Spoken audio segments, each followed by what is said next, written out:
Well, 8 weeks of regular season competition in 2 different leagues at the same time have brought us to today, March 25th, 2025, Week 1 of NECC postseason, the Eastern Playoffs, and Shenandoah University is gearing up to take on Concord University in Super Smash Bros. Ultimate, and we could not be more excited to cover what could be one of the more exciting series we've seen all year long. Hi everybody, I'm Chris Clayton. This is Kevin Clayton. He's my brother. We get to cover a lot of Smash Bros. Here, but today feels a little bit different than the usual because we haven't been out here in an elimination match in a long time, specifically since last semester when Shenandoah was able to win their NECC group, which feels awfully deja vu, huh? Yeah, I mean, on top of that, it just feels good to be back out here with the players. They've been a lot more active between rounds and have been getting really into it, really bringing the energy up in this space. So I am all for kind of feeding off of that energy to bring y'all a great cast tonight. But we are going to be talking about the matches and all of that here in just a minute. Chris, why don't you talk a little bit about the schedule? Yeah, we've got plenty going on this week, not nearly as much as we had last week. If any of you were able to tune into that, that was a lot of fun. That was very chaotic. But this week, we get to tone it down a little bit because we are in postseason for most of the things on your screen here. As we take a look back to yesterday, a certain CFGC Street Fighter player was able to split 1-1. Is that correct? I thought you went 2-0. I went 2-0. I lost my makeup match today. So 2-1 is the final score, and still a beautiful score. And nevertheless. Yeah, positive puts you in the blue. That is totally fine. But that brings us to today, right? We've got NECC playoffs against Concord, and if you want to tune in down the line, we will have Mossman tomorrow in CFGC and more playoff action with Rocket League taking on the University of South Carolina, and then Overwatch on Friday in their postseason starts. So exciting stuff all week long, and if you want to tune into any of that, be sure to drop us a follow so you don't miss out on when we go live. They will all be approximately this time since all the games start at 8 p.m. Or no, maybe not all of them, but tune in around this time and you'll see some pretty awesome postseason gameplay.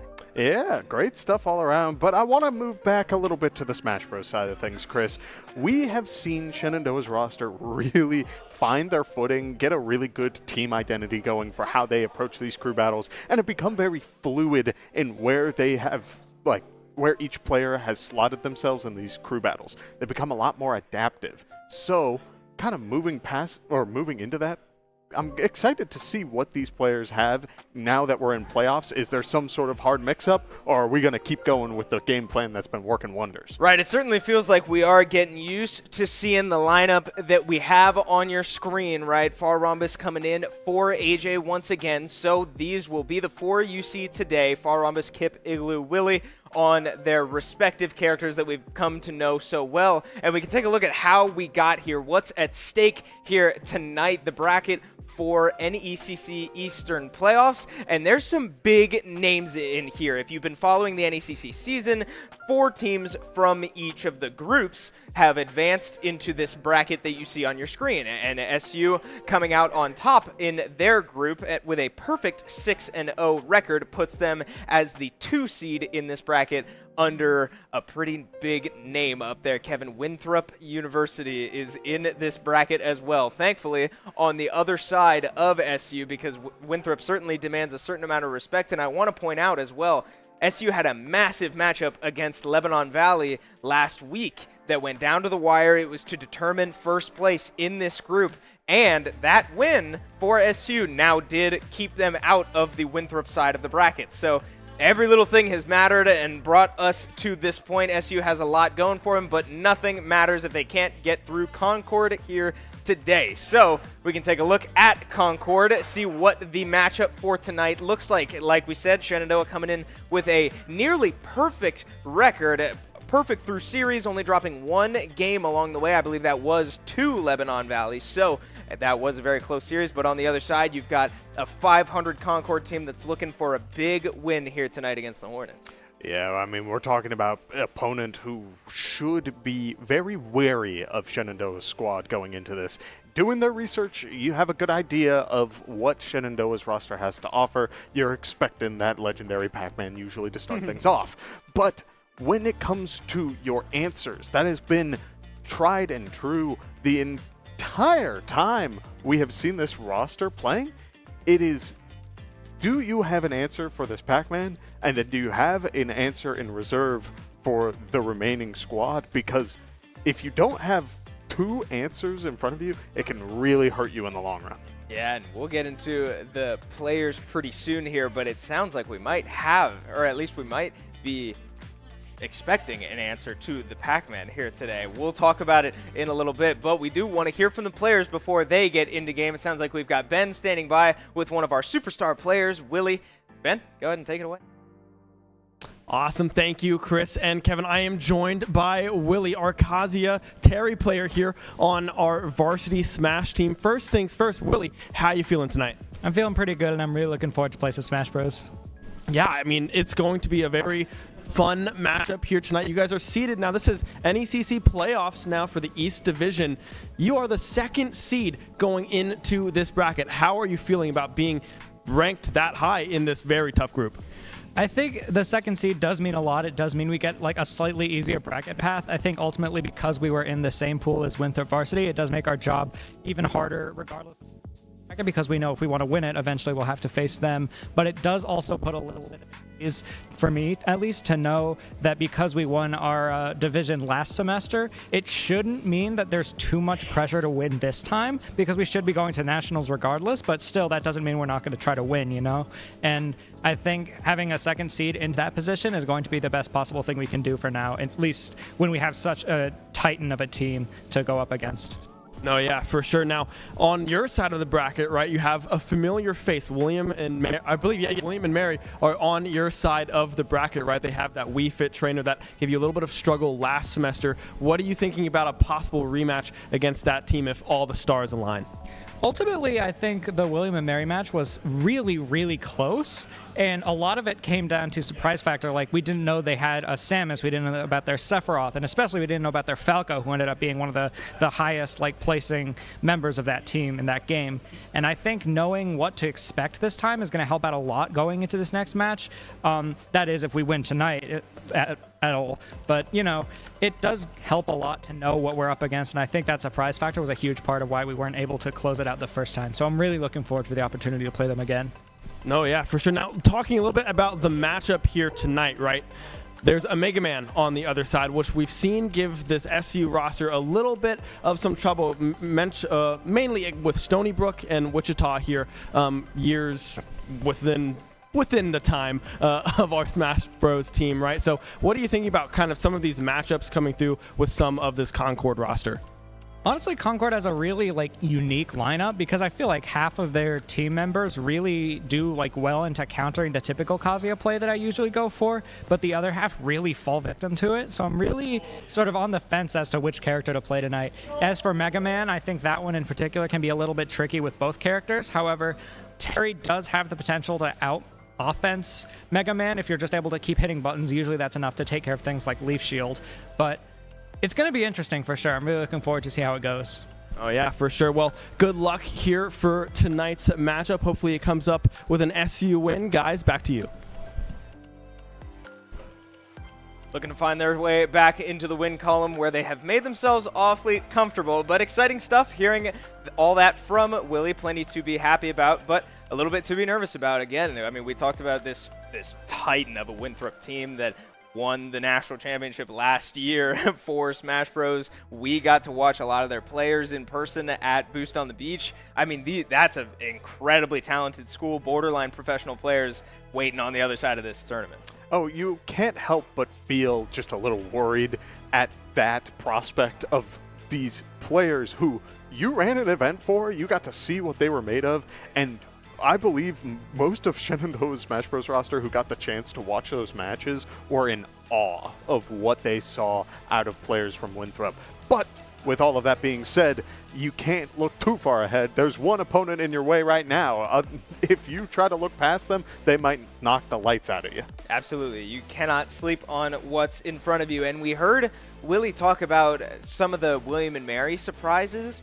that sort of tripped them up last time they played them, one of them being a Falco player that really gave them issues. Well, I told you a little bit before the interview there that we might have a team that may have the answer to this Pac-Man that's been causing everybody trouble. And the reason I said that is because Concord, we are expecting to have a Falco today. So if nothing else, yeah, we're expecting SU to get tested here today, but also a bit of a warm-up, a bit of a, put your toes in the water and see how you can deal with this matchup before we theoretically, potentially see William and Mary with another Falco. Yeah, big thing with Falco is that you are dealing with a character who will just string long combos against you and has that really nice reflector. I can't imagine that Kip's game plan against that matchup works out particularly well just by nature of the ways Falco can approach. Jumps super high over the hydrant. So if you're going to deal with that, keep an eye on how they utilize this Falco player going forward. If it is for the Kip counterpick, that means that you're asking to take out Kip no matter what. But if you save it for something else, that means they put a lot of value beyond just this Pac-Man matchup. And frankly, they've got a pretty strong roster outside of this Falco, Chris. Yeah, we can talk about some of the other players or some of the other characters that we're expecting to potentially see here tonight. And I've got my menu in front of me. It sounds like of the options that we know are on their roster, we're expecting a Duck Hunt, a Mega Man, an Aegis, or a Mii Gunner. Same player. A Falco, a Bowser, or a K-Rool. Some combination of those. So if I had to bet, it seems like we will probably get those first four. That's where I've got my money, but anything can happen, and it's worth noting that those heavies are on the roster. But a couple weird names. We said Duck Hunt, we said Mega Man. These are characters that we haven't seen at least in a long time, really, if ever, namely Duck Hunt is not a character that this team has to deal with very often, but we do know that we have a bit of a history against Mega Man. Yeah, Mega Man is the kind of character who can be as flashy and in your face or play as far back as they want to. So when you're dealing with an opponent who truly can sort of control that momentum, utilizing the Leaf Shield, maybe some Saw Blade setups, you just need to be patient to start off your matches and then start utilizing what sort of habits they have with whatever style of game plan they use in those sorts of matchups. A little bit on the Duck Hunt too. It's very important that the projectile game, the cans, I forget what it's called, the side B, but it's a big factor to all of this, dealing as much damage as possible, and you can do it all from a distance. So it's going to be on the players to really take a step back again and maybe start slow, but go all in, be as fast as you can going forward. I want to take a moment to shout you out for not being thrown off by me or whatever just happened behind us and breezing right through that thought. That was good. Yeah, so plenty to look forward to it here today as we get to see some really unique strategies, unique characters, unique game plans coming into tonight. And, something to keep in mind, too, I believe all of our guys feel pretty comfortable against Duck Hunt as a character, but also the Samus, I think, kind of gets ruled out against Duck Hunt specifically, because Igloo did tell me that every single one of Duck Hunt's projectiles blocks a Samus charge shot, which is ridiculous, but something to keep in mind, absolutely. So, should be getting into game here pretty soon against Concord, who SU has some history with outside of Smash Bros. Shout out Concord as well, winners of Boost on the Beach, that LAN that we mentioned earlier that had a Rocket League segment. Hopefully you at home were able to follow along.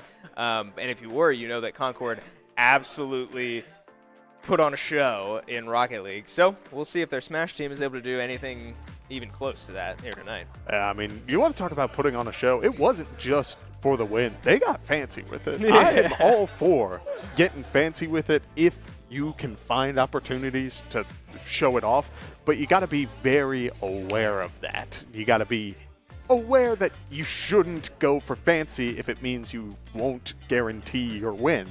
So finding a good mix with that is definitely going to be important. We are receiving word back here that the players are going into their button check to start things off. It is the Falco to start things off, Chris. Yeah, it certainly looks like Concord did their homework, which is good news for Concord, considering that all of our matches are on stream and able to be found. So SU with it not getting too crazy, throwing Kip out first. That has been what this team has sort of established throughout the year, but now I think we're getting baited. I'm going to ignore I imagine that. we're getting baited. Yeah, okay. We're getting baited. It's all good. Yeah, SU opting to not abandon the game plan, but Concord ready for it, and it looks like we'll get the matchup they want to start. When dealing with this start, I understand that this isn't necessarily a matchup that is preferred by Kip, but that doesn't change the goal of the mission. If you're sending in 2 players into a crew battle, someone's got to walk away with 3. Whoever loses wants to walk away with 2. If that plays out exactly like that, you're not out of this game. And frankly, if Shenandoah goes down, there's a star-studded lineup behind us ready to sort of get in there and cause some havoc, but that goes the other way around. If Kip can get through this Falco, we've seen him run away with games. This starter for both sides is going to be a huge factor going forward. Yeah, massive tell of the series right here. Litmus test of what we might see for the rest of the evening as we load into game number 1, our first matchup of the night. Shenandoah University taking on Concord from Athens, West Virginia, looking to find a win in round 1 of playoffs. Yeah, and look at this already. Scarlet X is doing a really good job of keeping the pressure on Kip and utilizing the fire hydrant being up on that platform. There's no game plan to get started there. So now Kip needs to slow things down, find the spot next to the hydrant, potentially jumping around Falco a little bit, getting a little bit of momentum back, but is trying to punish this sort of aggressive playstyle from Scarlet X so far. But great spacing means that Kip is getting a lot of good momentum to match both players sitting at around 60%. Yeah, good looks there from both players. Falco ready with the reflector to try to deal with the hydrant. Kip ready for the reflector and opts to just hold his forward smash as long as possible. So good offstage interactions. Both of these players clearly ready for this matchup. So we approach the 100% mark both ways. Kip still at about 60, not approaching 100 yet, but looking pretty good so far. Does find the dash attack 2-frame, and can he make it back? I believe he can. Can't find another 2-frame. Hydrant lands, though, 140% now on this Falco. As, man, Kip can't quite find the setup, but does find that one. Not ready for it, though, so 146% clinging to life is this Falco. Man, that setup was foul, Chris. Yes, that red trampoline could have spelled disaster for this Falco. So now sitting at 156, bells flying, the back air connects, and Kip secures the first stock against Concordia. Yeah, good stuff there from Kip, securing the first stock of this series, and what we know really is a pace setter, pace car for the rest of this series. And so now did take a lot of percentage. Scarlet X doing a great job of hanging with him so far, but now the game has slowed. Both players opting to keep space between each other. Falco able to get back and find the up air on his recovery. But again, the game has slowed quite a bit. The percentage has really not been climbing like it did in the first 30 seconds. Oh, Chris, we just saw a forward smash from this Falco player. I think that they're struggling to find a way to close out this stock against Kip. They don't know what the best option is. Kip has been doing a really good job of dodging these up tilts and gets hit by the side special off stage, potentially looking to close out the stock that way. Instead, it ends with a reversal. This was the matchup we were worried about, Chris, and yet SU, Kip is looking great. Yeah, Kip looking awfully uncomfortable, and it certainly looks like bad news for Concord so far. Now Kip clinging to his first stock still. This is a big hurdle to have to get over, and this is crew battles. This is not just a 1v1. Any stocks you're able to take, but we talk about percentage left on the board too. Concord dangerously close to losing out on a whole player's worth of effort if Scarlet X can't take this stock soon. Yeah, we do see Scarlet X feeling the pressure to recover high. Does find the ledge, but hit by the bell. Almost eats the side B, but it goes a little high, which means that Scarlet X will find the up air to close out that stock. Yeah, well done by Scarlet X, falling out of that one and ready to respond with an up air. Great awareness. So we do see a first stock taken off Kip. First of many, hopefully, for Concord, but so far not the trend we're seeing, as Kip is dangerously close to putting this last stock away. cycling his fruit, hydrant down, looking to occupy space and again slow the game down. I'm liking what I'm seeing from Scarlet X. I was expecting a much more aggressive sort of approach, a lot more jump in, up tilts, and combo starters. Instead, they're taking the slower pace. They want to make sure that whatever happens, they can take full advantage, but when you're sitting for too long, there's a Pac-Man and an apple in the ceiling, and you will be sent flying. That's a new one for me. Kip never ceases to amaze me with some of these setups. And yeah, setting an apple comfortably on the platform and confirming an up air, or an up throw, into it. Good stuff. I mean, we know that apple is deadly. That's been the biggest surprise, really, of the last calendar year of Kip's Pac-Man gameplay, is how this apple has really found its way into the kill threats from Pac-Man. But that's a new one, and one that now everybody's going to have to be aware of on top of the 60 other Pac-Man confirms. Yeah, we saw a couple of really nice Galaga setups as well, where it would fly up on the platform and then reset, but still have an active hitbox and cause a combo off of that. We saw off-stage interactions with the power pellet and just going for that side special, eating it, and armoring through whatever Falco had going on. I mean, that was beautiful way to start this. And again, that's a problematic matchup out of the way early. Kip is the kind of player who can run away with it. He's going to be earning a lot by the looks of it. Yeah, dare I mention that just last week or 2 weeks ago, Kip did have two 12 stocks within like 24 hours of each other. So to say that this player cannot run away with it, like you said, would just be false. And that's a scary place to be, is down against SU with Kip still in the game. That's a dangerous man. So as long as he's got one stock to work with, that's a big threat, and with the matchup they wanted, with the matchup we assumed they wanted, now down and out, I don't know who looks better between an Aegis, Mega Man, or Duck Hunt. I feel like it would have to be Aegis. Probably. Personally. Yeah, I wouldn't imagine the Duck Hunt wants to go in now. I don't think it's necessarily a bad matchup. I think they can just get more value later on against some of the other characters. I imagine Jigglypuff could be a potentially difficult matchup for, or a good matchup for Duck Hunt, excuse me. But all of that is very crazy to think about. But even so, Chris, we're getting word in back of house. I think we are getting mixed once again. Okay. Yeah, so it looks like the research was a little bit off, and that's totally fine. As we load into our second matchup here, surprise, right side of your screen is not any of the characters I listed 10 minutes ago. So, Lucina is the answer. Logan King Boo, the player who we thought was Aegis or Me Gunner, pulls out the Lucina. So, surprise. Here we get another sortie, just not the Aegis we were expecting. I feel like Lucina is the kind of character where nobody admits that this matchup can be difficult, but I do think that in the right hands, a Lucina can cause a lot of problems. A very good tech chase situation there means that Kip will be able to even out the percents, but once Lucina gets this neutral game going, gets a couple of forward airs, I imagine it will be hard for Kip to find a game plan. Unless Lucina approaches like that, the water pushing Kip back means that that bell will connect and secure another stock. Yeah, great spacing from Kip with the hydrant occupying so much space. We say it all the time. That has to be one of my favorite phrases up on this desk when casting Smash. Occupying space. Because that's what this hydrant does. That's what Pac-Man is so good at and what characters struggle to deal with. Lucina forced to just approach over the hydrant and gets set up perfectly for a bell to the face. So good stuff out of Kip once again. Logan King Boo now just struggling to bring this back. 8 stocks to 11, the total stock count, and Concord's falling behind. We do see a good apple connect. A couple of up airs thrown out, keeping Logan King Boo out of the way.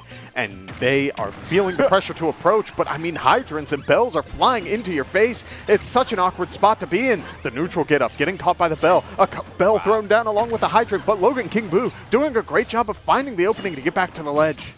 Yeah, and getting caught on all of the get-up options. Kip is all over this one so far, but does catch a forward smash. Won't go down yet. Pac-Man a little heavier than you might expect, so back air off the jump. Still won't go down yet. Trampoline is consumed by Lucina, but Kip able to put another one down, no problem yet, as he starts Yet another Galaga combo gets Lucina off stage, and this could be dangerous. As Logan King Moo can't make it back, drifting away from what looked like another forward air string from Kip.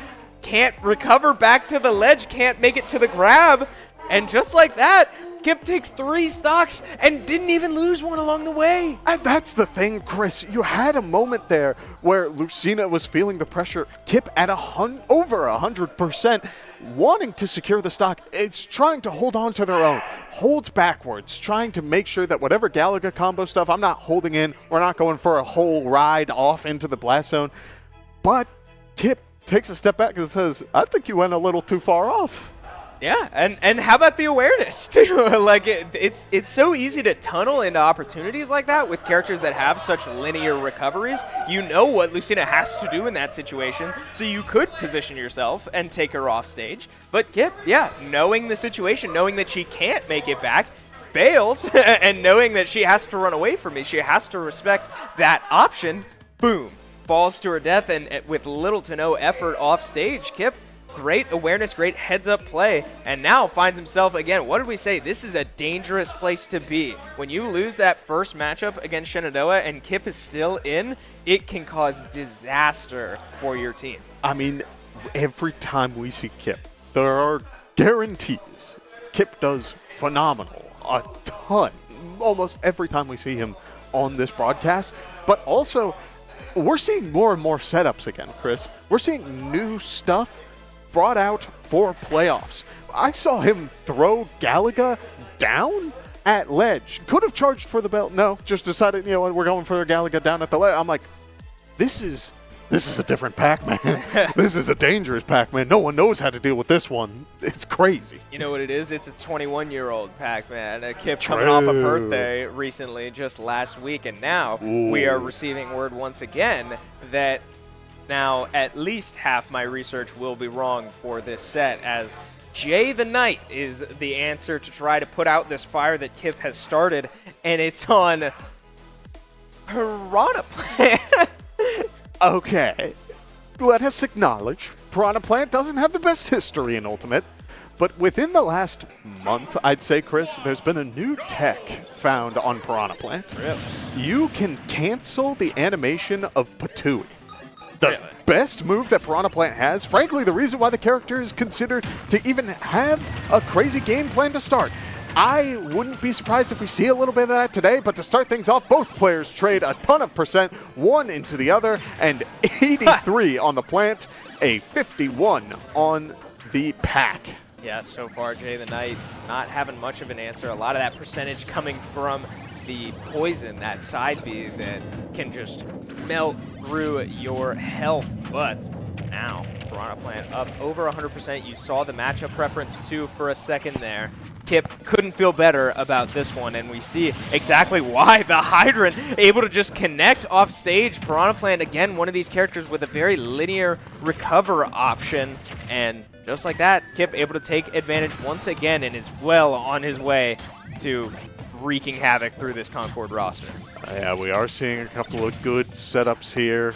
Kip doing a good job of really controlling the center stage, not letting Jay the Knight get anything too crazy. A lot of Patuis and down specials from the Piranha Plant, and that's just the nature of the character. You deal a lot of shield damage, you get a ton of value off of it. But you don't have great ways to deal with this fire hydrant, and it will lead to setups like that. We see Jay the Knight sitting at 139, having to sit at ledge, not trying to contest the bell on any sort of get-up, but does find a really nice setup off of Kip's own fire hydrant.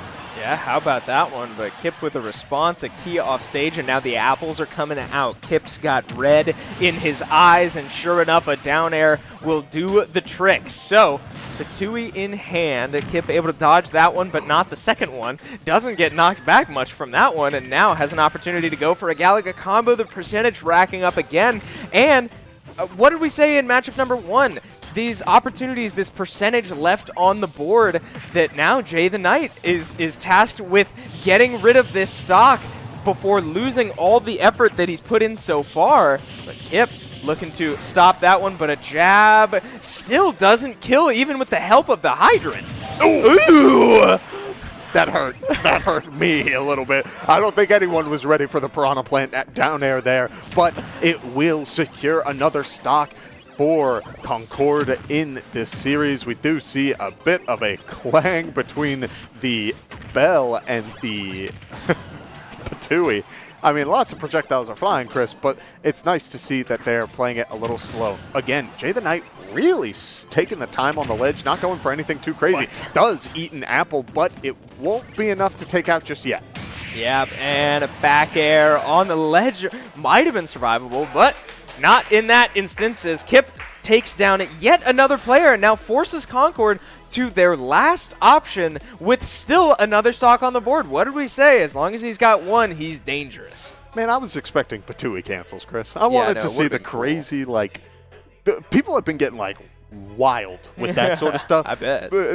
Igloo and Willie made a funny comment earlier. They're like, congratulations, the character's gone from bottom 5 to bottom 10. It's beautiful. But all right. with all of that, I mean, we saw a little bit of highlights there from the Piranha Plant. I mean, they were able to find poison setups, get good damage going, trade with Patui a couple of times. That is your best move on that character. It will carry you through any given matchup. But Kip very deliberately going really high up, dancing above the maximum height of the Patui, throwing down fire hydrants, having them clank so that the animation's canceled, and then hitting Piranha Plant on the way down. It's just hard to deal with this Pac-Man right now, Chris. Yeah, Pac-Man really, Piranha Plant, really does struggle. A lot of the times we see that character come out, and that's something that we heard Igloo talk about a little bit yesterday. If any of you were able to watch the Street Fighter stream, Avery got surprise interviewed, and he talked a little bit about Piranha Plant specifically. I forget how that even came up, but he mentioned that it's just a shame that, he played him a little bit when Piranha Plant came out, and never again, because it just doesn't really work. So, unfortunately, Concord couldn't make it work that time around, and now really, with their backs against the wall, has one player left, and it looks like it's going to be a heavy to try to take it down Pac-Man. If I had to bet between the two heavies that would go into this matchup to close things out, I wouldn't expect it to be this one. It looks like Bowser will be going in next against Kip, and while Bowser is the kind of character who is probably the best out of the heavyweights in just pure presence, has great movement speed despite being a heavyweight, has a great forward air, couple of command grabs, great be out of shield. Bowser has the tools, but I also know that Kip acknowledges there are some funky stuff with the K-Rool matchup, and so I wonder if K-Rool may have done more for Kip. Maybe the Bowser's looking to the future, saying, I can try and really blow this crew battle out of the water, deal with this Pac-Man, and keep things going, but there is a couple other scary players that Shenandoah has in reserve. I'd be curious to see who they send in for this Bowser if it hits that point, but for now, we're sitting on Kalos. We got a high ceiling, Chris, and Bowser is not always a fan of that. Yeah, I get to be selfish here and say I at least got two of the characters right, as the final character, the final player, Trey Day Max on the Bowser, looking to snuff out this momentum and at least get some information out of Shenandoah, carry it into the next set. You really hate to see a player go 12 stocks on you, because not only is that a morale killer, but strategically you don't know what else there is to get over. So Trey Day Max just looking to get over the first hurdle, but so far, Kip unable to confirm that one. So Trey Day Max lives to see another day. King of the Koopas is a big body, Chris. You're dealing with a character that is going to eat a lot of percent throughout all of this and is going to have to find creative ways to deal with that bell. Otherwise, you'll be sent off stage in these interactions. Kip is fine playing this game long. It is all good to play it patient, because Bowser, yes, you're heavy, but how are you going to get around this game plan? Exactly. What do you do with that fire hydrant in your way? Kip so far has yet to really be punished for it. And one of the things Bowser does have going for him is speed. Wow. And we haven't seen the speed find its value yet, as the apple knocks the hydrant over, catches the jump. Another gorgeous setup out of Kip as he finds the first stock and only taking 32% along the way. He's well on his way to doing even more damage to the stock count on Concord here. Yeah, we do see a neutral special come out from the Bowser trying to beat out that projectile. It doesn't work that way, so Bowser will be sent off stage this time around. Hit by another fire hydrant. Galaga's being thrown left and right. I mean, the percent is building once again. The forward smash connects. It won't KO, but the bells are back online, and I don't know how you get past it as Bowser. Yeah, and how oppressive are these fire hydrants, man? Trade Max just desperate to find an answer, but none of them have been able to work, whether the hydrant's directly at the ledge or sitting somewhere else. I mean, look at that. Trade Max just struggling to even get away from them, let alone get through them, and does catch another bell there, and the was that back air does confirm once again. Kip one stock away from yet another 12 stock performance in the bag. I mean, it would be a crazy thing to have Kip take another crew battle this way, and it is very doable. Look how difficult it is for Bowser to secure this game plan, but Kip is getting to that percent. Currently sitting at 82, Bowser may be able to find the last couple of hits needed to close out this stock. It would be maybe one forward air and then that command grab that is so dangerous. Beyond that, though, look at how Kip is spacing this, not wanting to deal with any sort of up B out of shield shenanigans from this Bowser player. Instead, saying, if you're going to approach, you're going to get a lot of pressure from me as a key and a hydrant are thrown into your face. Here comes the bell, Chris, and we are back to what we have seen each and every time. Yeah, and look at look at the pressure that Kip is able to apply by not even moving. Like, Bowser has to be the one to initiate at some point, but how do you get through the hydrants? How do you get through the bell? How do you get through all of these options that Pac-Man has? Able to set up the hydrant again into the grab. It won't confirm this time. 164%, the magic number on this Bowser, and for the first time it feels like this matchup, we see Kip off stage, but Trade Max not able to get much from it, and throws the fruit directly into the hydrant, snipe way downtown, and finds the 12th stock in an incredible run, taking set number 1 off Concord. That is another crew battle sweep in the pockets of this Pac-Man. I don't understand, Chris. How do they keep doing it? 5 big booms from the gang behind us as well, as you saw on your screen. I mean, that's impressive. That's a problem. Concord now with not even an answer to the Pac-Man, but let alone no answers on who's waiting in reserve. Big hill to climb if you're a Concord, but you're going to have to put that one behind you because this is playoffs. This is it. Backs against the wall. Concord's going to have to dig deep and find an answer now. And if you're looking for an answer, you have a little bit of information ahead of time. You know your players who were able to take a stock off of Kip. You had your Falco and you had your Piranha Plant who were able to secure yeah, stocks. You're right. And so take that information how you want it. Do you think Shenandoah is going to send in their Pac-Man player first? Or do you think they hold it in reserve with the idea that this player will take out all of you no matter where we throw them? Let's get some players more experience in some of these tougher matchups. Either way. Exactly. Every single time. We said that Kip has now done this exact performance multiple times in the last couple days, let alone in his whole Smash career, or collegiate Smash career. And every time it's happened, SU has pulled Kip out. They don't let him go back-to-back because, in theory, to give other players the playtime, let them warm up for future matches and get whatever momentum they may need. So you have to think that SU's probably going to pull Kip out here based off previous trends. And what do? At least in recent memory, they put Far Rhombus in. And it certainly looks like that's the direction we're headed. It seems like it will be Far Rhombus on his patented Jigglypuff. And we have the first player from Concord. It will be Scarlet X looking for revenge on the Falcon. And this matchup is one that I would argue favors Falco a little bit more. I said that the matchup is difficult for Kip when it comes to Falco Pac-Man, but it's not necessarily Falco favored. It's just something that Kip has some problems with the matchup and can easily, like, if you find those openings, it can cause problems.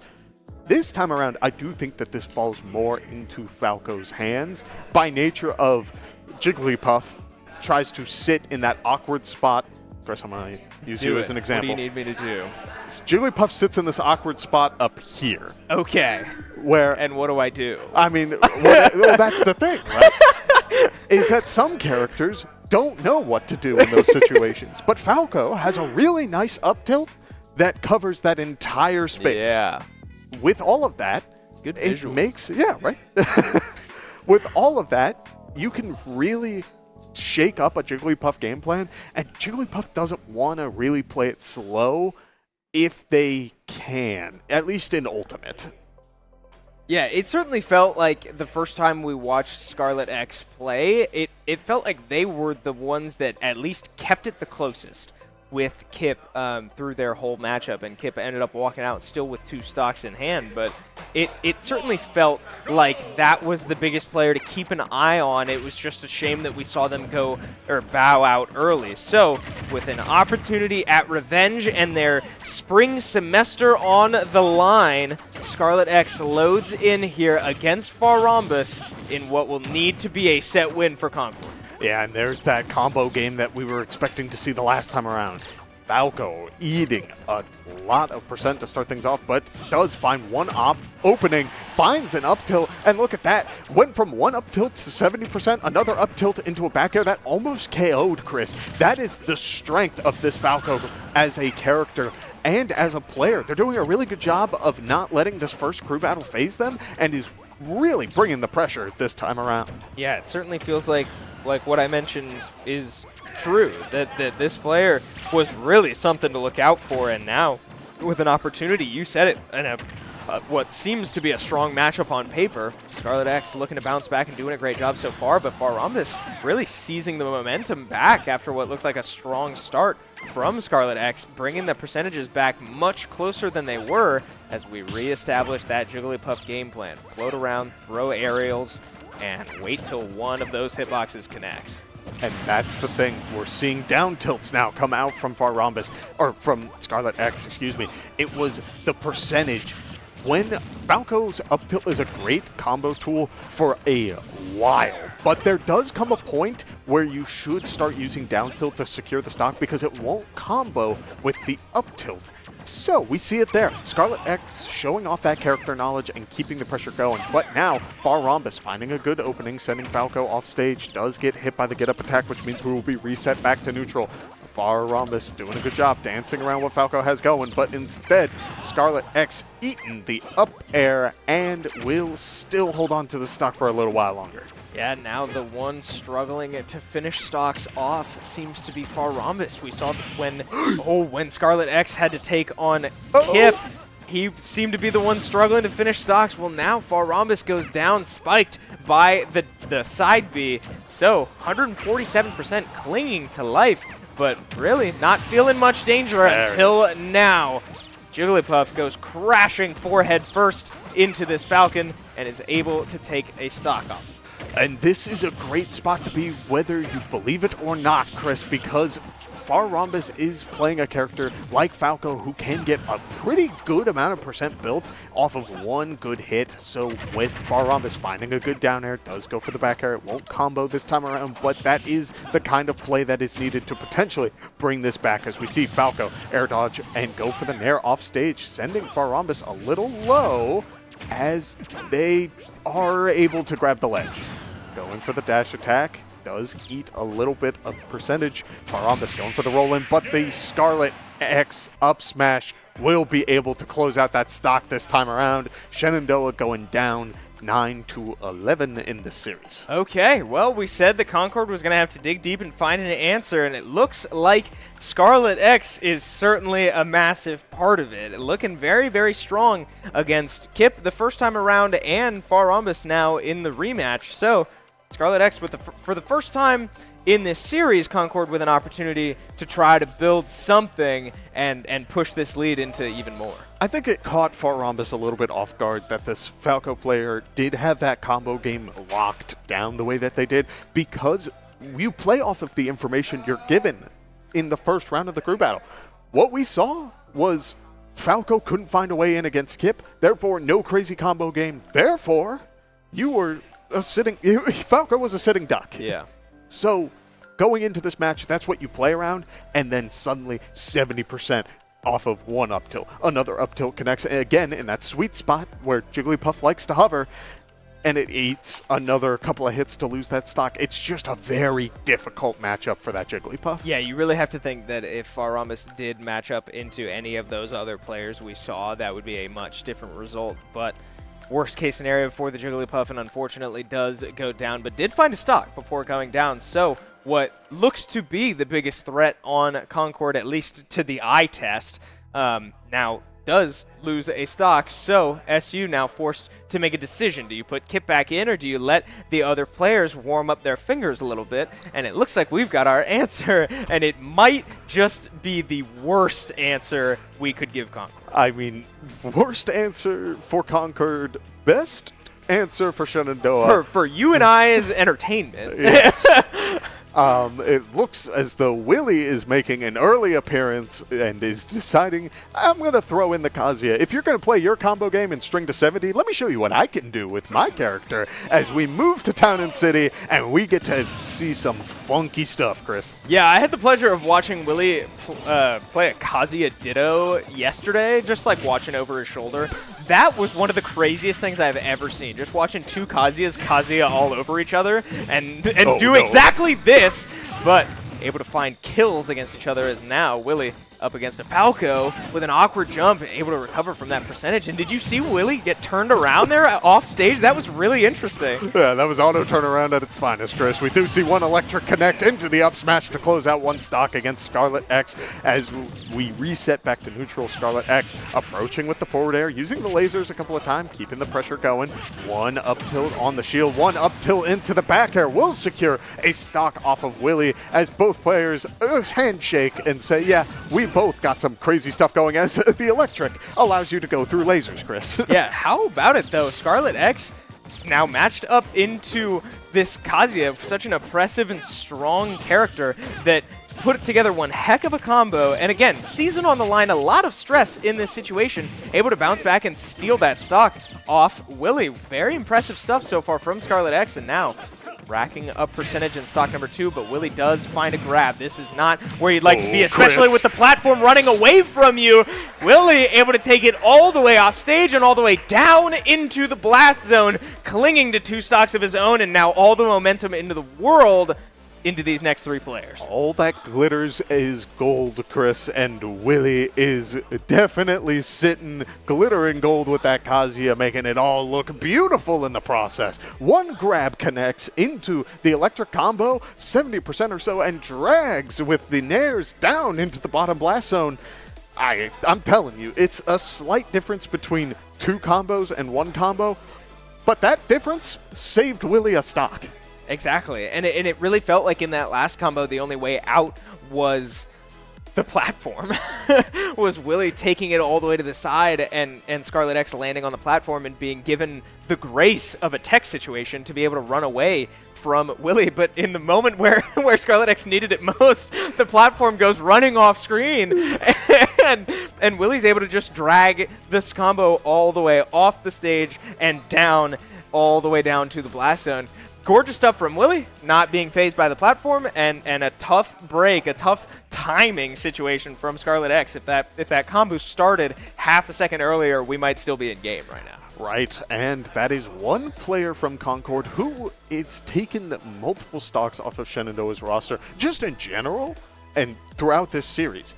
Now you have to find an answer for Willie's Kazuya out of the characters that we saw before. We could see a couple of the players who hadn't made an appearance but we had talked about before, or, I mean, hey, maybe the Piranha Plant is onto something. Gee. Who knows? But you gotta wonder what your answer is, because I don't love the idea of sending in a heavyweight against Kazuya, which does knock out Bowser and Plant, so you send in what, Duck Hunt? I don't know. Yeah, remind me, did Piranha or did Lucina come in first? It was Lucina who came in first. Okay, so how do you feel about sorties into Kazuya? Being able to space around the electrics, is that even real? It is real.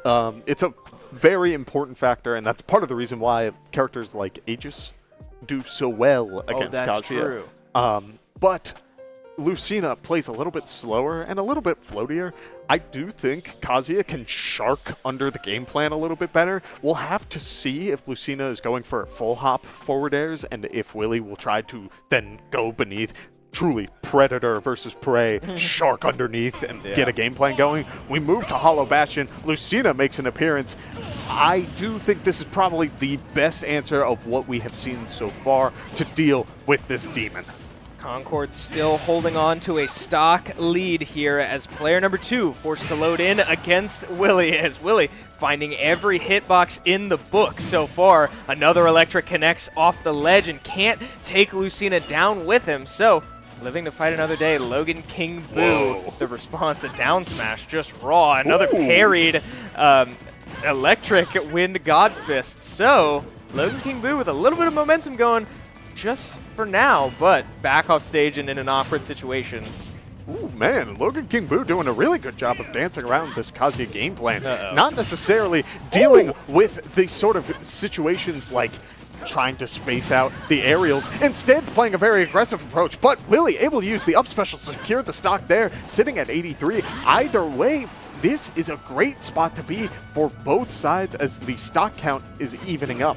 Yeah, kill button online now for Willie as he's able to find Lucina up on the platform, racking up percentage, and that up B able to get out of the combo once again. So it seems like that really is starting to cause problems for Willie, but this is kill territory. Now the kill button offline, the critical art does go away, and the forward smash connects, taking stock number 2 off Willie. Concord finding some momentum for themselves now. Yeah, I'm liking what I'm seeing from Logan King Boo, doing a good job of not fearing the Kazuya too much. There's a level of respect you need to give this character, but if you give him too much, it can cause problems, as we see there. One side special connects, and Willie is able to secure that stock as well as the grab connects. Here comes one electric, another electric. The nairs are just barely missing, though, Chris. Yeah, pixels away from the success we saw against the Falco, but now... Oh, wow. Chris, Willie was expecting the up special from the Lucina, but was called off. Instead, the up special showed up off stage and was just a little too far away from the ledge again. And they lose the sock flowing down slowly into the blast zone like last time. Yeah, tough break for Concord's second player there, and I heard the confusion from Willie behind us. I don't know if you heard that. A very audible what right as they got off stage, but Willie ultimately walking away the winner, but not without losing one stock along the way. We certainly hyped Willie up to be a big problem for Concord, and they are snuffing that out quite a bit as they still lose the stock lead, and Shenandoah takes control. But Willie, still only one stock to work with now. I was so excited to talk about adaptations there, because the moment we saw the trip move into the setup for the electric and see that up special come out again, Willie was ready for it this time around and was going to punish Lucina, doing a great job of being unfazed in that situation and walking away from it, taking that 50-50 in their favor. But sometimes the best places you can learn on how to continue your game plan are looking back at the mistakes that happened for you specifically, because that's 2 SDs off of recovery situations. Like, that's so unfortunate to say that 2 stocks in playoffs were lost to that. Yeah, backs against the wall and no room for error. That's not how you want to go out. You'd rather the opponent beat you and not you beat yourself, and Concord certainly not helping themselves right now, but not out of it yet.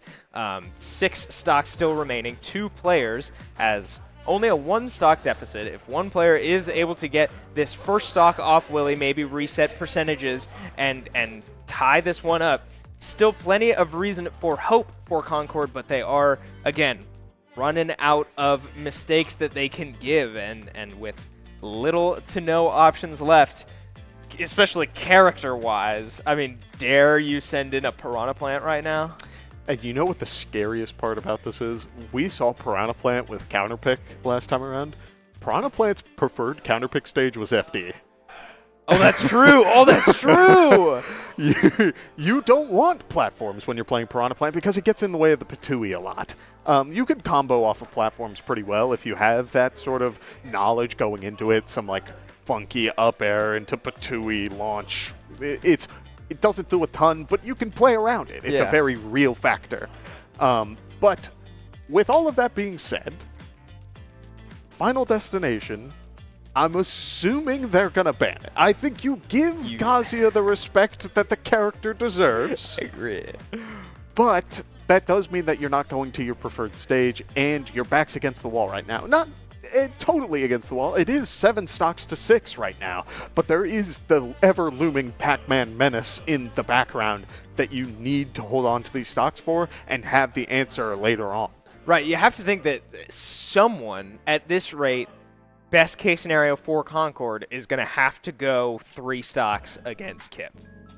Head on, nothing to it. And if the first set is any indication of how that would go, I mean, you can't feel great about it. But that's the situation that Concord has, and that it's the situation that they're going to have to overcome if they are to stay alive in this series. We have the answer from Concord, and it's Bowser, a heavyweight, something you don't love to see go into a Kazuya if you're the heavyweight. Chris, we're in for a show. I'm not gonna sugarcoat this one. Here we go. 1 grab, electric, 2 jab into the electric. Go for the down smash. Bowser is gone, Chris. No. Look at that. I'm telling you, we're in for a show. You do not have to deal with this Kazuya right now. You could have sent in the Piranha Plant instead. Chris, he's going down again. No, Chris, Bowser's going down. The King of the Koopas is looking like chump change right now. This is crazy. Okay, I mean, the task is still the task. You came in here with a mission, and it's get 1 stock off Willie. That's not off the table. Terry Day Max really starting to set a Trey Day Max, excuse me. Settling in here, getting a forward air on Willie off stage. Kill button's online. Oh no! Willie can't make it back on stage. That was one of the Smash Bros. Matches I've watched of all time. And Willie bows out, puts the controller down, but not without taking 2 stocks off that poor Bowser. I'm ashamed to say. You could probably see it on my face when we were going into game. My teeth were gritting because I knew that never ends well. I don't know if Piranha Plant would have necessarily done better. And frankly, Bowser got the stock. Like, Bowser is still in. Could find even more. I do think we are seeing Igloo in the hot seat, so like that's very much on the table. But it never feels good to watch a heavyweight just get stronger. Unless you are a Shenandoah fan, in which case that was a lot of fun. But yeah, that's nightmare fuel. What's up? Into the down smashes too. I know. Like a pure chop down. Like that doesn't work against the majority of the cast, and yet Bowser's big enough. He's like, all right, let's 60%. You're down. Like, yeah. It hurts. And with characters like Bowser that don't have a recovery, I mean, we know that. Or we think that there's a King K. Rool back there somewhere too, and that might be able to recover from that low, but not the decision for Concord. So Bowser, Trey Day Max, gets the job done. All right, we said there was a mission. It didn't go as well as I'm sure they would have liked, but the mission was completed. So hurdle behind them, 2 more hurdles to go. The next one has a name, and it's Igloo. And what do we say? What do I say?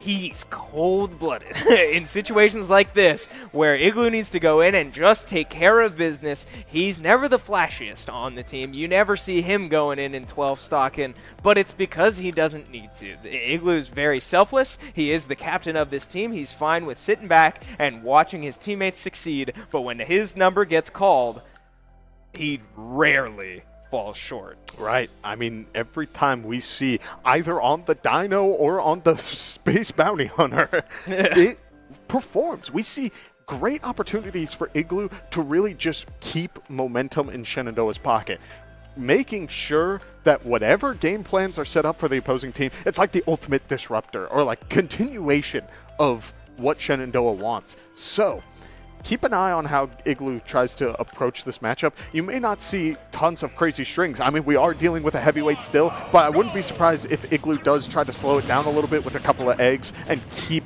as much momentum in Shenandoah's pocket as possible. Yeah, so we load in here against the Bowser. Igloo with a task in hand, similar to what we just saw now, headed the other direction, but you have to think, I mean, what did we just say? The room here has gotten much quieter because the man has work to do. Igloo with one stock ahead of him, taking some damage so far. Trey Max doing a great job of not giving the damage up like he did last time. You just saw the matchup preference as well on the left side of your screen. Not exactly Igloo's favorite, but yeah, again, you have to think that with a heavyweight like this, they don't have many options in situations like this, as Igloo goes off stage and keeps confirming these nairs, isn't able to find a forward air, but you said it, the double jump armor able to keep Igloo in those interactions. And one forward smash connects to close things out. Igloo going in on a mission, secures the stocks, and just looks good doing it. Yeah, I mean, it's when there's a job to be taken care of, this is the fixer of this SU squad. When things are getting out of control, you see Igloo go in and set the record straight. And just like that, where we saw Willie start to get hot, and then, oh, whoops, we may have screwed up. Now we're down to just 2 players. Igloo says, nah, everything's fine. Goes in, takes care of business, and now is threatening to just put this series away. We've seen Igloo in situations like this. Again, what do we say? He takes care of business. Well, the business to take care of is now the series. This is it for Concord. One player standing in between them and the end of their season. Ooh, tall ask, getting through 3 stocks off Yoshi and presumably 3 more stocks off the Pac-Man that just took 12 straight. On top of all of that, the character that you have in reserve right now. We have seen every character repeat up until this point, which assumes that the last character in reserves is Piranha Plant. I mean, it's doable. It's very possible. Piranha Plant has some tools in their kit to really get their game plan going, can potentially stuff out Yoshi double jumps with Patui and the down special. It could all work into Piranha Plant's favor, but it's not looking great. Yeah, not looking great at all. And this is where I hate to sit here and be a doubter. I hate to sit here and count any character out, but if it's me, I'm thinking you dig deeper than Piranha Plant. I don't know. Clearly, this player has a lot more faith in this character, and maybe the results to back up that faith, right? I'm sitting here because I haven't seen it. This player is on the team because maybe they've done it. So here I sit as we load into our next matchup in this series. Piranha Plant is the choice, the commitment from Concord as the Patui breaks that combo out. I mean, that's what we're going to need to see a lot of if this comeback is to happen. Yeah, we do see no final destination this time around. We do have platforms, which means that Igloo will be able to sort of dance around this potential Piranha Plant setup. But at the same time, look at Jay the Knight looking for those back airs, trying to get Igloo off stage. Instead, eats a jab into the down smash. Igloo going for the ledge, goes off using the nair to clank with the up special. The up air connecting as well. I mean, Jay the Knight is feeling the pressure and doesn't have the space to breathe. Igloo walking away, 70% still on the table, but a stock lead. Yeah, not able to land, not able to get back to the ledge. You said it, Jay the Knight really feeling the pressure and showing that he is. Igloo looking awfully comfortable as now we string these combos once again. Back airs into up airs. Was that 4? I think I counted 4 as Igloo goes off stage once again. Oh, no. But no, a little too low. Isn't able to jump back up to the ledge, and Igloo making the job just a little bit easier for Jay the Knight as they get to take a breath and say, all right, it's only 2 stocks.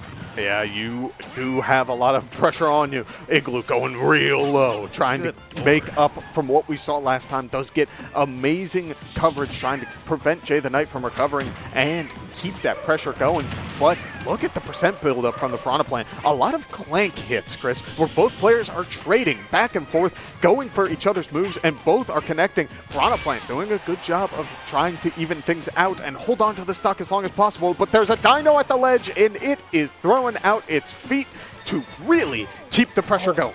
Yeah, looking for the up smash. He gets spot dodged, but Igloo with a rare option. We really don't see that one often, other than opponents that like to shield. And Igloo catches Jay sleeping with the down B. So now 106% on this dinosaur, Oh, no. and does get caught by the Patui, but not dead yet. As now Igloo opts to go all the way to the far side of the ledge, not play against this ledge trap, but the Patui finishes that job. So 1 stock left for Igloo to work with. 1 stock to 1 in this matchup, but 3 more in reserve for Shenandoah. Yeah, I mean, we do see Piranha Plant with a full poison locked and loaded. A good Patui does connect off stage. Couple more racking up that percentage, going for the down special. It won't connect this time around, but again, there are those clank hits, Chris. But the Piranha Plant is heavier than Yoshi. Being at a higher percent doesn't necessarily mean that you are in a worse spot when you have the weight to back it up, but we do see Igloo looking for that final hit, going for a couple of eggs, not approaching too much unless there's a spot to do so. Looking for the jab into the down smash, doesn't connect this time around. Instead, the forward air into the up air connects, and Igloo secures the crew battle 2-0 for Shenandoah. He's a bad man. I mean, I say it every time. The pop-off from the crew behind him and a small smirk from the man in the hot seat as he knows that he had it from the start. Igloo finishing the job, the fixer of the team, the glue that keeps this all together, and Shenandoah will be advancing in their NECC East playoff bracket. It's a beautiful sight to see that the game plan that has been built throughout the semester is still paying off in dividends. Kip is an amazing player who can really cause problems in the forefront, shaking things up right out the gate, and secures an entire crew this time around.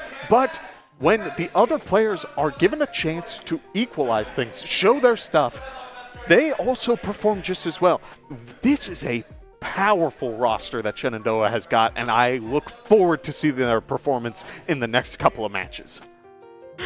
I feel the need to shout out a joke just came to mind that Igloo is the igloo that keeps this team together. Shout out Nolan watching from home for that one. Yeah, able to finish the job. Great stuff from the boys behind us. And yeah, like we said, advancing to their next round, playing or at least I can tell you, hoping for a rematch against William and Mary, that team that Shenandoah has not played against since regular season last semester, dropping that series in a close one, a heartbreaker that fell William and Mary's way. They met up in playoffs, and that match was not played out. So the rematch has not been able to manifest just yet, and we'll see if it does. But enough looking to the future. We want to hear how the players feel about that one. We've got Ben standing by once again with one of the stars of the series. Ben, let's see what he feels.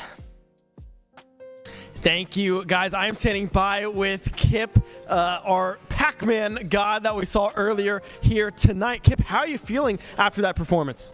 Felt great. It felt really good to bounce back from such a hard loss from ODU on Friday. But it felt really good just to get our movement back together, because I do believe we are a movement-based team, like a momentum-based team is what I mean. Yeah, no, I mean, the momentum was certainly in your favor here tonight. It was 12-2. How do you stay in that mindset and keep that momentum going, specifically in that first series? Really, whenever I'm in a situation like that where I have such a good lead, it's just kind of just see like how much damage I can do before I get taken out. And sometimes that kind of translates into the next game, into the next game, into the next game, and eventually it'll just come down to be like, oh, they're all gone. I guess that works too. Yeah, no, they were certainly all gone. And then in that second series, right, we did not see you in that one, but we saw 3 of our players here. What was the mindset and the game plan kind of going into that second series? Was it kind of reps to get everyone warm and see what people can do? I do believe that's what Igloo's intent was, yeah. And maybe to try to save me for some of those characters that seem to be like really troublesome for them. Like I know the Bowser had a lot of difficulties with me, and especially at Lucina as well. The Falcon didn't do that bad versus me. I do believe he just needs some time to warm up. I do believe in the second series he played a lot more hot. He was playing a lot better. No, yeah, for sure. Well, thank you, Kip. Is there anything else that you would like to say here tonight before we sign off? I just wanted to say happy birthday to my mom. Today's her birthday, so happy birthday, Mom. Love you.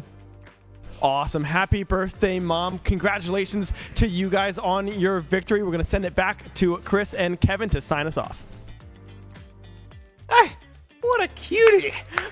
Shout out Kip Mom. Happy birthday, and happy belated birthday to Kip himself on quite a run here at the Shenandoah Esports Arena with multiple 12 stocks in his bag. Count them 3 in the last week or 2. I don't remember. Yeah, great stuff. He's on fire, and this is absolutely when he needs to be.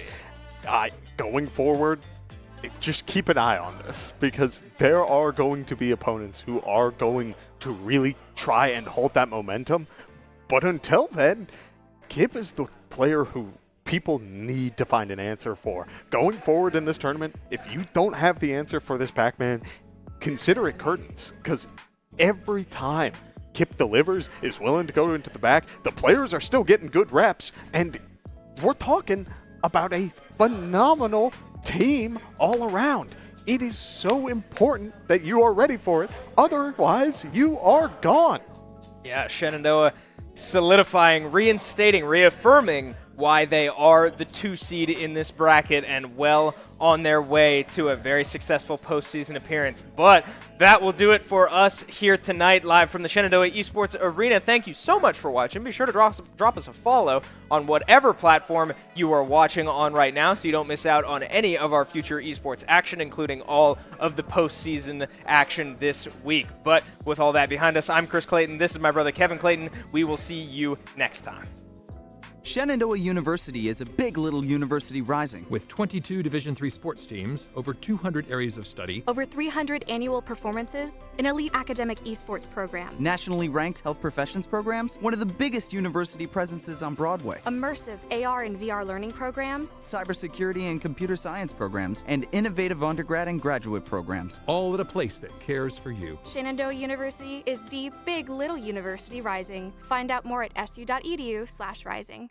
We have the Esports Arena right here on campus in Winchester, Virginia, and this facility acts as the hub for all esports activity at Shenandoah University. Students are able to use this space not just for competition and practices, but also as a living learning community and a sandbox for them to come and explore and practice and try out things related to and through esports in the gaming industry, so that they're getting that hands-on learning and the skills necessary to help them find a career by the time they graduate. We also have the professional level broadcast production booth, where we do all of our broadcasting and production, from casting of our games that we play right here on campus to working with outside entities to record footage for them as well. In addition to the space that we have here in the Esports Arena is the Esports War Room. Our students get to use that space for studying, but also outside projects. So our students get to use this space for professional development and the academic side of our esports program, which is such a critical component to go with that competitive element that we have.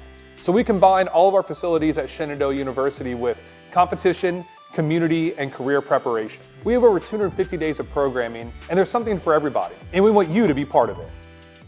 Thanks, Chris.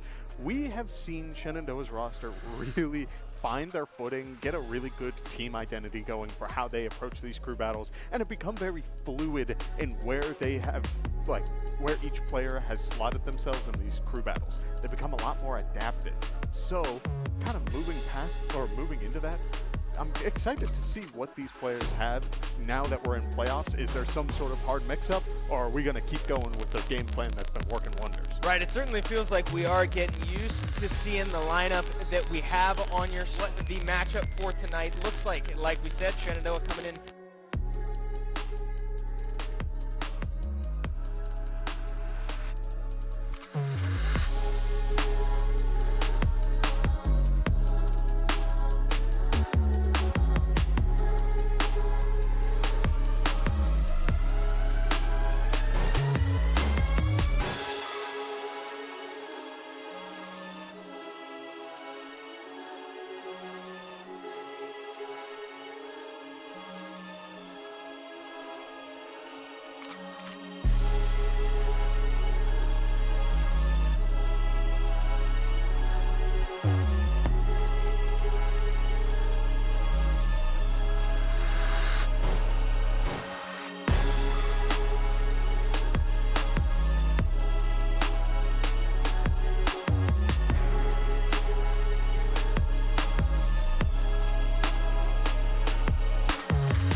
smash connects, taking. Not fearing the Kazuya too much. There's a level of respect you need to give this character, but if you give him too much, it can cause problems, as we see there. The Falco, but now. Oh, wow. Chris, the Willie was expecting the up special from the Lucina, but was pulled off. I'm not gonna sugarcoat this one. Here we go. One grab, electric, two jab, into the electric. Go for the down smash. Bowser is gone, Chris. No! Have to deal with this Kazuya right now. Could have sent in the prop plan instead. Chris, he's going down again. No! Carry Day Max really starting to set Trey Day Max, excuse me. Settling in here, getting a forward air on Willie off stage. Kill button's online. Oh no! Willie can't make it back on stage. That was one of the Smash Bros. Matches I've watched of all time. And Willie bows out, puts the controller down, but not without taking 2 stocks off that poor Bowser. Keeps confirming these airs. He's able to find a forward air, but you said it, the double jump armor, able to keep Igloo in those interactions. And one forward smash, cut mash. Igloo going for the ledge, goes off using the nair to flank with the up special. And the up air connecting as well. I mean, Jay the Knight is feeling the pressure. Looking awfully comfortable. Now we string these combos once again. Back airs into up airs. Was that 4? I think I counted 4. As Igloo goes off stage once again, but no! Takes out and hold on to the stock as long as possible. But there's a dino at the ledge, and it is throwing out its feet to really keep the pressure going. Yeah, looking for the 2, but not dead yet. As now Igloo opts to go all the way to the far side of the ledge, not play against this ledge trap, but Igloo looking for that final hit, going for a couple of eggs, not approaching too much unless there's a spot to do so. Looking for the jab, the down smash of Mech this time around. Instead, the forward air into the up air connects, and Igloo secures the crew battle 2-0 for Shenandoah. He's a bad man. I mean, I say it every time. The pop-off from the crew behind him, and a small smirk from the man in the hot seat as he knows that he had it from the start. Igloo finishing the job, the fixer of the team, the glue that keeps this all together, and Shenandoah will be advancing in their NECC East playoff.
Hand out, she holds. It's feeling like we've been here before. We're both so broke. That's something that'll keep us afloat. Don't walk too slow. We can't keep falling deep.